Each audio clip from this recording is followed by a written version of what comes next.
결혼 준비 시작한 지 얼마 되지도 않았는데 아무리 봐도 내 남편으로 사는 것보다는 엄마 품의 효자아들로 평생을 사는 게 훨씬 더 나아 보여서 예비시댁에 귀한 아들 반품해주고 돌아왔어요. 저런 사람이 내 시어머니가 된다는 생각만 하면 소름이 다 돋을 정도였는데 중간 역할은커녕 엄마 말에 거역 못하고 엄마 말만 철썩 믿고 따르는 남자친구 보니 결정을 내리는 게 어렵지는 않았습니다. 몇 년을 연애했고 눈에 콩깍지가 끼어있다 해도 제가 스스로 제 발을 시월드 구렁텅이에 빠뜨릴 정도로 무지렁이는 아니었거든요. 어설프게 조율하는 것보단 빠른 파혼이 맞다 싶어 이렇게 큰 결단을 내렸습니다. 저희가 상견례할 당시만 해도 아무런 문제가 없었어요. 오히려 예비 시어머니가 먼저 허례허식은 생략하자고 예물 예당 같은 거 하지 말고 애들한테 한 푼이라도 보탬되는 걸 해주자고 먼저 제안을 했었거든요. 저희 집에서도 당연히 찬성을 했고 결혼도 반반 결혼 생각하고 있으니 얼마를 도와주시던 간에 똑같이 맞추겠다고 제안을 하셨는데 예비 시어머니가 먼저 집은 원래 남자가 해오는 거 아니겠냐며 그냥 혼수만 준비해오면 된다고 나왔습니다.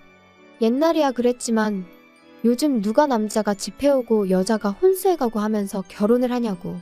부담 가지실 필요 없으니 반반 결혼하자고 한 번 더 물으셨는데 예비 시어머니는 절대 그렇게 할 수 없다고 단호하게 거절을 했었습니다. 반반 결혼을 한다는데도 계속 싫다고 우겨대는데 어떻게 별 수가 없었어요. 그래서 혼수 비용에 결혼식 비용, 신혼여행비까지 전부 저희 집에서 다 하겠다 말하고 그렇게 이야기를 정리했습니다. 친구들은 요즘 그런 시어머니가 어디 있냐며 저보고 전생에 나라를 구했냐느니 어쨌다느니 소리를 하면서 부러워했어요. 다들 부럽다 부럽다 하니까 저도 처음에는 좋은 시댁 만났구나 막연하게 그렇게 생각하고 있었죠. 그런데 그 해준다던 신혼집이 제가 생각했던 것과는 많이 달랐습니다. 집을 해준다니까 뭐 강남에 몇십억 하는 아파트를 들어가야겠다 그런 욕심을 부렸던 건 절대 아니었어요.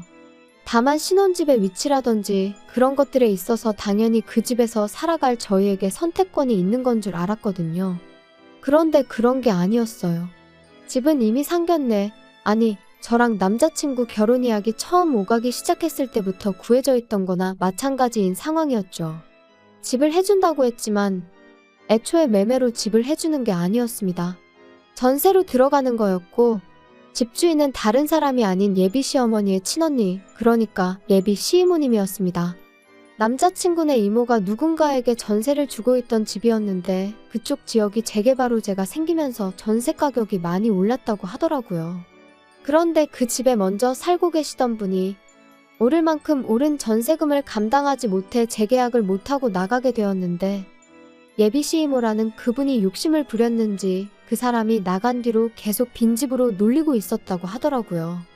그런데 마침 저희 결혼 이야기가 오가기 시작했던 거고 예비 시어머니가 그 집에 전세를 얻어 저희 신혼집을 해주겠다는 소리였던 거예요. 애초에 반반 결혼이 성립이 안 되었던 건 전세금을 예비 시어머니가 해주는 거긴 하지만 결과적으로는 돌려받아갈 돈이니 저희한테 땡전 한 푼 안 도와주는 거나 마찬가지였던 거죠. 그래도 집을 싸게 얻는 게 어디냐 하고 집 구경을 갔는데 집의 상태가 아주 처참했습니다. 집이 좋아서 살기 좋은 동네라서 집값이 오른 게 아니고 그냥 동네가 싸그리 환골탈퇴한다는 재개발 호재 때문에 집값이 올랐던 그저 썩어빠진 오래된 아파트였었어요. 제 생각엔 재개발까지 본인들은 살기 싫고 당장 재개발은 소식만 있을 뿐 언제인지 감도 못 잡겠고 그런데 집을 빈집으로 놀리자니 아까운 와중에 때마침 저희가 결혼한다고 하니 그 집에 세를 얻어준 걸로밖에 받아들여지지가 않았습니다. 크기도 끼케야 14평 정도 돼 보이고 얼마나 오래된 아파트인지 엘리베이터도 없는 그런 아파트였어요. 단 한 가지 마음에 들었던 건 회사 출퇴근하는 버스가 집 앞으로 다닌다는 사실이었죠. 출근하는 것만큼은 편하겠더라고요. 그래도 당장 큰돈 아끼는 게 어디냐. 집에 들어가는 돈 신경 안 쓰고 살아도 되게 된 만큼 열심히 모아서 좋은 집으로 이사 나가자 그런 생각이었죠. 저희 부모님이 저희 신혼집이라고 사진 찍어 놓은 거 몇 개 보여드렸더니 완전 사기당한 기분이라고 하시더라고요. 반반하자는데 한사코 거절했던 게 저런 꿍꿍이가 있었던 거였냐고요. 그때만 해도 저는 저희 부모님을 설득했어요. 좋은 점만 보자고요. 집도 오래되고 평수도 작으니까 혼수도 대충 가성비 제품으로 채워놓고 이사갈 때 새로 구하면 되는 거 아니겠냐고요. 어쨌든 덕분에 한동안 내야 할 대출이자 아꼈다고 치면 반반 결혼하는 거나 마찬가지 아니겠냐고 그렇게 부모님을 설득했어요. 그런데 하루는 남자친구가 저한테 종이 한 장을 건네주더라고요. 이게 뭐냐고 물었더니 남자친구도 자기도 자세히 안 봐서 잘 모르겠는데 엄마가 혼수리스트라고 적어준 거라고 하더군요. 남자친구 보내고 나서 집에 돌아와 그때가 돼서야 적어준 혼수리스트를 체크해봤습니다. 그런데 적혀있는 혼수리스트가 아주 가관이더군요. 일단 브랜드가 전부 국내 굴지의 대기업 제품들밖에 없었어요. 모델명에 색깔까지 자세하게도 적어줬는데 인터넷 찾아봤더니 심지어 두 브랜드에서도 제일 비싼 최고급 라인의 제품들이더군요. 조금 어이가 없었어요. 집은 언제부터 관리를 안 했던 건지 벽지도 다 누렇게 떠있고 바닥 장판도 여기저기 찢어진 곳 투성이에 심지어 요즘은 보기도 힘들다는 그 전통 한지 모양 장판이었거든요. 보아하니 리모델링을 해줄 리는 만무했고 저희 돈으로 대충 도배랑 장판만 할 계획이었는데 아무리 도배 장판을 새로 한다고 해도 샤시도 오래된 알루미늄제 샤시인데 그런 집에 가정가구만 최고급 최신형을 써야 할 이유가 하나도 없잖아요? 가정가구가 최고급 최신형이라고 썩은 집이 좋은 집이 되는 건 아니니까요. 어차피 열심히 모아서 이사갈 계획이 있긴 했지만 그때 가서 좋은 가전 좋은 가구 맞춰서 놓고 싶지 미리 사둔다고 생각하는 건 방법 축에도 들지 못했죠. 그때 가면 또 그때 돼서 최신형 최고급 제품이 따로 있을 텐데 미리부터 사서 썩은 집에 가정가구 모셔두는 게 무슨 의미가 있었겠나요? 끝까지 읽어보니 별게 다 들어가 있더라고요. 하도 오래된 구축이라 방음은 잘 되게 하겠다만 14평 집에 75인치짜리 TV는 왜 필요하고 홈시어터랑 안마의자는 또 왜 필요한지 싶었습니다. 애초에 저희가 TV를 그렇게 챙겨보는 스타일도 아니고 안마의자도 있으면야 편하긴 하겠지만 솔직히 저희 나이에 안마의자가 벌써부터 필요한가 싶기도 하고 거실이라고 저희 둘바닥에 누우면 꽉 차는 느낌인데 거기에 그런 초대형 TV에 음향 시스템까지 갖춰놓고 안마의자까지 놓는 생각을 하니 그러는 갈란지 발 디딜 틈이라도 있을런지 감도 안 잡히더군요.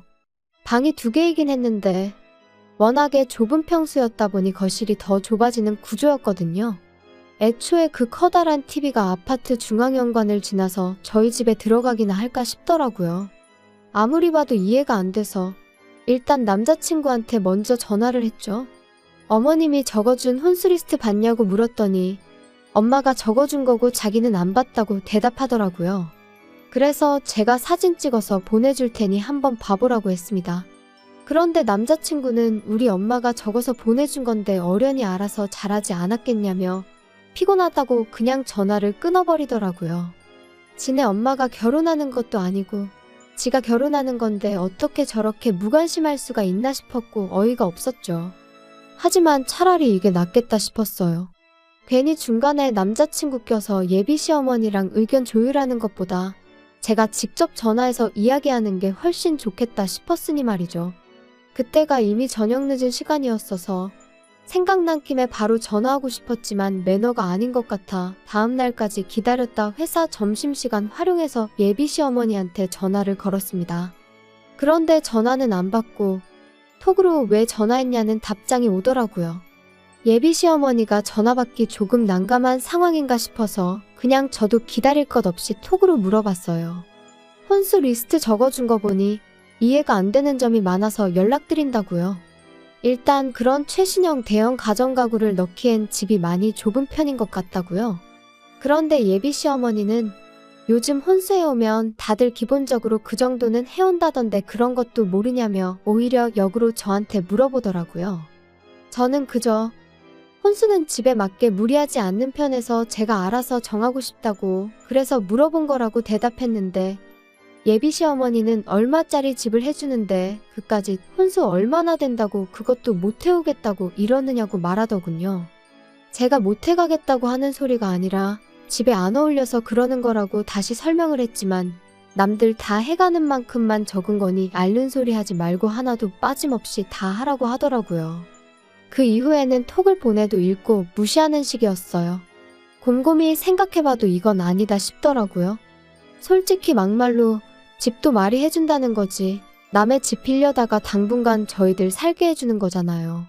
저희 사는 중에 만에 하나 재개발이 시작되면 뭐 분양권을 저희한테 넘겨줄 것도 아니고 그렇다고 저희 앞으로 그 돈을 주기로 한 것도 아닌데 사실상 돈거래는 예비 시어머니와 한가족인 예비 시이모님 두 분 사이에만 오간 거지 제가 땡전 한 푼 받은 게 없는 거나 마찬가지였잖아요. 그런데 예비 시어머니 욕심에 집에 어울리지도 않는 혼수를 해오는 것도 말이 안 된다 싶어서 그냥 저도 제 뜻대로 밀어붙이기로 했습니다. 혹시나 또 집 해주는데 어쩌고 하면서 뭐라고 하면 제가 생각한 거 그대로 한마디 되갚아주려고요. 시어머니가 적어놓은 혼수 목록이 대충 계산만 해봐도 5천만 원이 훌쩍 넘었거든요. 제가 인터넷 뒤져가며 이것저것 찾아서 가성비 제품들로 구성해봤더니 그 코딱지만한 집 채우는데 500만 원이면 충분하겠더라고요. 예비 시어머니가 아들 시켜서 저한테 종이 한 장 휙 던져놓고 통보식으로 혼수 목록 줬던 것처럼 저도 똑같이 제가 새로 고친 혼수 목록 톡으로 사진 찍어서 예비 시어머니한테 보냈어요. 톡으로 또 이게 뭐냐고 물어오길래 불편하게 톡으로 하지 말고 전화로 하자고 말했죠. 뭔가 싶었는지 이번에는 전화를 바로 받더라고요. 예비 시어머니는 전화 받자마자 내가 적어준 거에서 뺄 게 뭐가 있다고 그걸 네 맘대로 고치냐며 짜증 섞인 목소리로 말을 꺼냈습니다. 제가 보니 빼고 고치고 할 게 한두 가지가 아니라서 다 고쳤다고 이유도 다 설명드리겠다고 말씀드렸죠. 짜증난 시어머니 말투 뒤로 하고 제 할 말을 시작했어요. 방이 2개라고 에어컨 방마다 설치할 수 없으니 하나 빼는 거다. 건조기가 있으면 저희가 편하겠지만 안타깝게도 베란다가 너무 작게 나와서 설치조차 불가능하다더라. 그리고 저희들 맞벌이 하는 데다가 집에서 많이 먹어봐야 저녁 한 끼 먹는 게 고작인데 설거지할 게 얼마나 나온다고 식기세척기를 놓냐. 그래서 그것도 빼버렸다. 같은 이유로 양문형 냉장고도 필요 없다고. 냉장고에 들어간다고 음식이 안 상하는 것도 아니지 않느냐? 괜히 큰 냉장고 때문에 안 그래도 좁아터진 집 더 좁아 보이고 전기세만 더 많이 나온다고. 그냥 적당한 크기의 냉장고로 바꾸겠다 했죠. 이런 식으로 하나하나 조목조목 이유를 대가며 바꾸는 이유랑 아예 목록에서 제외해버린 이유를 설명하니 예비 시어머니가 아주 잘났다고 벌써부터 돈을 이렇게 아끼는 걸 보니 조만간 부자 되겠다며 빈정거리는 말투로 말을 하더라고요. 하지만 그게 끝이 아니었죠. 아직 대망의 TV랑 홈시어터, 안마의자랑 고급 소파까지 거실에 들어갈 가전가구들은 시작도 안 꺼냈거든요. 솔직히 이 부분이 제일 거액이었다 보니 꼭 짚고 넘어갈 생각이었어요. 예비 시어머니한테 단도직입적으로 거실에는 테이블 하나랑 좌식의자 2여 개 정도 놓고 아무것도 놓을 생각 없다고 했습니다. 좁아터진 집 넓어 보이려면 아무것도 없는 게 최고인 거 모르시냐고. 그리고 집에서 TV 볼 일도 거의 없는데 무슨 TV냐. 그냥 거실에서는 차나 가끔 마시고 휴식하고 싶을 때 쉬는 공간으로 쓸 계획이니 그런 고급 가전제품들은 하나도 필요 없다고 딱 잘라서 말했죠. 예비 시어머니는 TV도 없이 세상 돌아가는 소식은 어떻게 알고 살 거냐고 집에 TV를 안 놓을 생각을 하냐며 뭐라고 하길래 요즘 그런 건 TV 없어도 다 폰으로 보고 컴퓨터로도 볼 수 있는 거 모르시냐 했죠. TV 틀어봐야 재방송밖에 안 해주는 것 같은데 잘 보지도 않는 거 매달 요금 내고 그런 거 신경 쓸 바에 아예 TV 없이 지내보겠다고 말했습니다.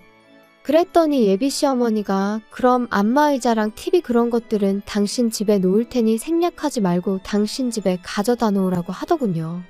그래서 제가 지금 무슨 소리를 하시는 거냐 했습니다.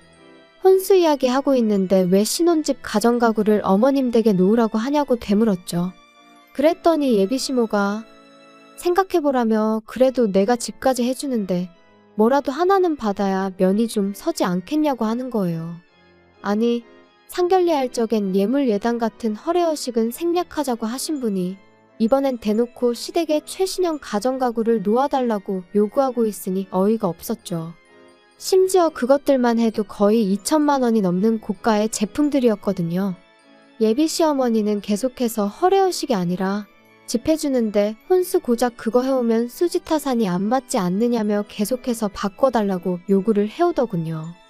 아무리 생각해도 이건 아니다 싶었고 더 말해봐야 말도 통하지 않겠다 싶어서 그럼 한번 생각해본다 말하고 다시 연락드리겠다 한 뒤 전화 끊어버렸습니다.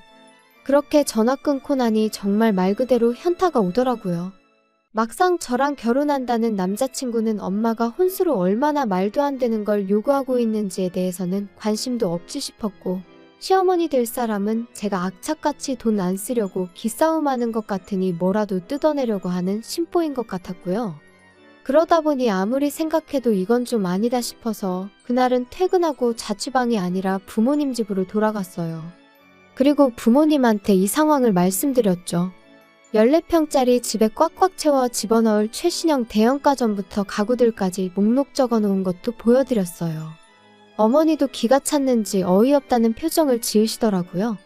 당장 남자친구한테 전화해서 그냥 결혼은 양가 도움을 받지 말던가 반반 똑같이 지원받아서 하는 걸로 하자고 말하라시더라고요.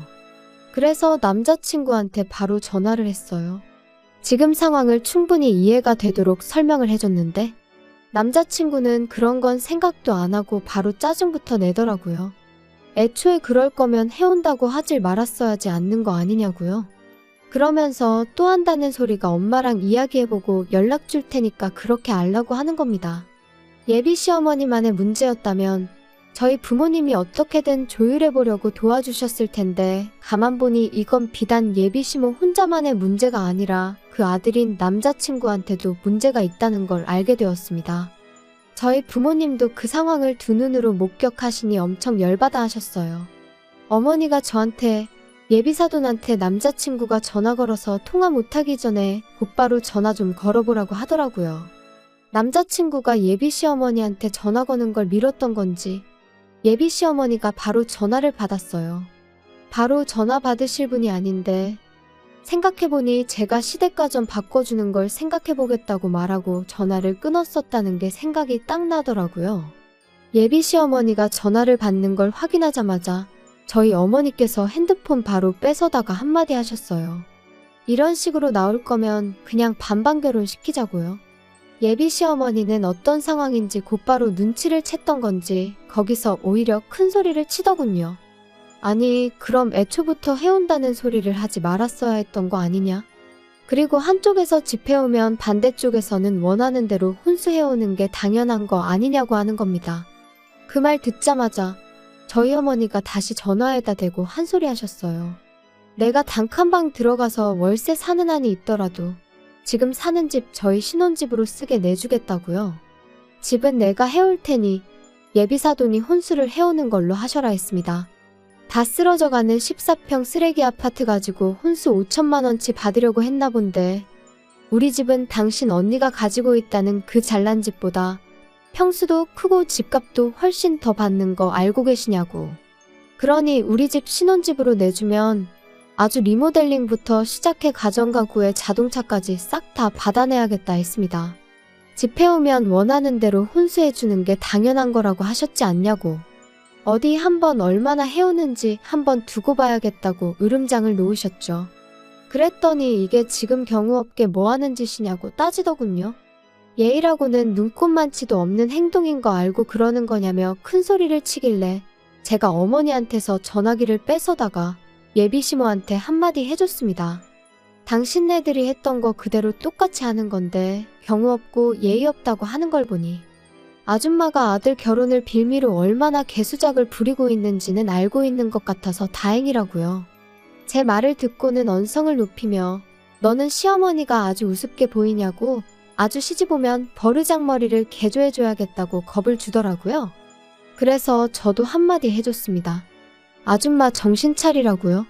아직도 내가 결혼하고 싶어서 이러는 건 줄 아냐고 파혼하자고 하는 소린데 눈치 좀 챙기라고 한마디 해줬어요. 예비 시어머니가 저보고 말 다 했냐 그러길래 뭐 더 듣고 싶은 말 있으시냐고 한 번 더 듣고 싶으면 말만 하라고 했어요. 몇 번이고 더 해줄 수 있다고 말이죠. 그렇게 파혼하고 나니까 여태까지 결혼에 관심도 없어 보이고 엄마 말 거역하지 말라던 남자친구가 찾아와서는 한 번만 기회를 달라고 제 앞에 싹싹 빌더라고요. 그런데 그 모습이 전혀 신뢰가 가지 않았어요. 엄마한테 무슨 말이라도 듣고 찾아온 건 아닌가 싶더라니까요. 이모네 집 세입자 못 구할 것 같아서 저러나 혼수로 뭐 팁이라도 하나 바꾸는 걸로 줄여보겠다 하려나 싶었어요. 그때 딱 느꼈죠. 결혼을 하겠다고 정하긴 했지만 이 사람이 없으면 못 살겠다 싶을 만큼 깊이 사랑했던 건 아니란걸요. 애초에 저는 이미 혼수리스트랍시고 남자친구한테서 종이 한 장 건네받았을 때부터 결혼할 마음이 싹 달아났던 것 같아요. 남자친구한테 내 마음 돌릴 생각 없다고. 파혼의 이유가 당신 어머니한테만 있는 건 아니니 너무 엄마 탓은 하지 말라고 한마디 해줬네요. 애초에 너가 나랑 결혼하고 싶었으면 나랑 너네 엄마랑 저렇게 개싸움 나게 두지는 않았을 거 아니겠냐고 하니 아무 말도 못하고 돌아가더군요. 한편으로는 거액의 혼수 목록을 받았을 때 그때 차라리 후련하게 정리해버렸다면 이렇게 마무리가 더럽지는 않았을까 싶은 생각이 들 때도 있습니다. 하지만 여전히 그거 하나만큼은 확실하네요. 꼴 같지 않은 집구석에 주제 파악시켜주고 내 하고 싶은 말 속 시원하게 다 내뱉어낸 거, 그 덕에 제 속은 후련해졌고 아무 미련 없이 끝낼 수 있었다는 거 말이에요.